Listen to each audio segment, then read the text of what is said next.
ഇതേപോലത്തെ പാത്രത്തിലേക്ക് മില്ലറ്റിന്റെ പൊടി കുറച്ച് വെള്ളം ഒഴിച്ചിട്ട് ഇങ്ങനെ മിക്സ് ചെയ്യുക.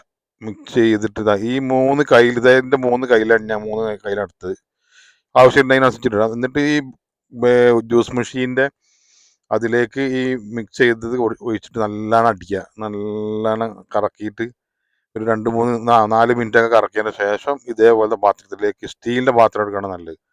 എന്നിട്ട് കുറച്ച് ചുടുവെള്ളം, തിളപ്പിച്ച വെള്ളവും, വെള്ളം ഒഴിച്ച പാടന്നെ മിക്സ് ചെയ്യരുത്, കുറച്ച് വെയിറ്റ് ചെയ്യണം. എന്നിട്ട് കുറച്ച് ഉപ്പും വെളിച്ചെണ്ണയും ഇതിലേക്ക് കുറച്ച് വളരെ കുറച്ച് ഇതിട്ട് ഇങ്ങനെ മിക്സ് ചെയ്യുക.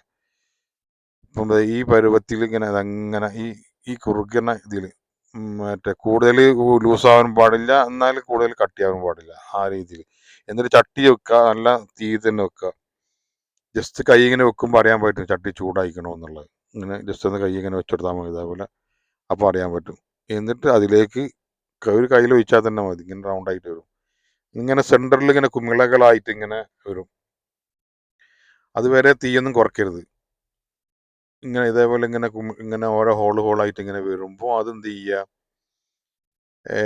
പിന്നെ കുറച്ചൊന്ന് തീ കുറച്ചിട്ട് മൂടി വെക്കുക. മൂടി വെക്കുമ്പോൾ ഇതേപോലെ ഇങ്ങനെ ഒക്കെ ആയിട്ട് ഇങ്ങനെ വരും. കൂടുതൽ തീ കൂട്ടരുത് ആ സമയത്ത് മൂടി വെക്കുമ്പോൾ, അല്ലെങ്കിൽ അടി പിടിക്കുമ്പോൾ കരിയും. ഞാൻ ആദ്യം ഉണ്ടാക്കി, രണ്ടാമത് ഉണ്ടാക്കി നല്ല സോഫ്റ്റായി, നല്ല ഉഷാറായി വന്നു. ഇതിനൊക്കെ നല്ല പൊടി വേണം കേട്ടോ, പൊടി നല്ല മിക്സ് ചെയ്യണം. അതിലേക്ക് ഒരു മീൻകറി, ഇതേപോലെ മീൻകറി ഉണ്ടെങ്കിൽ നല്ല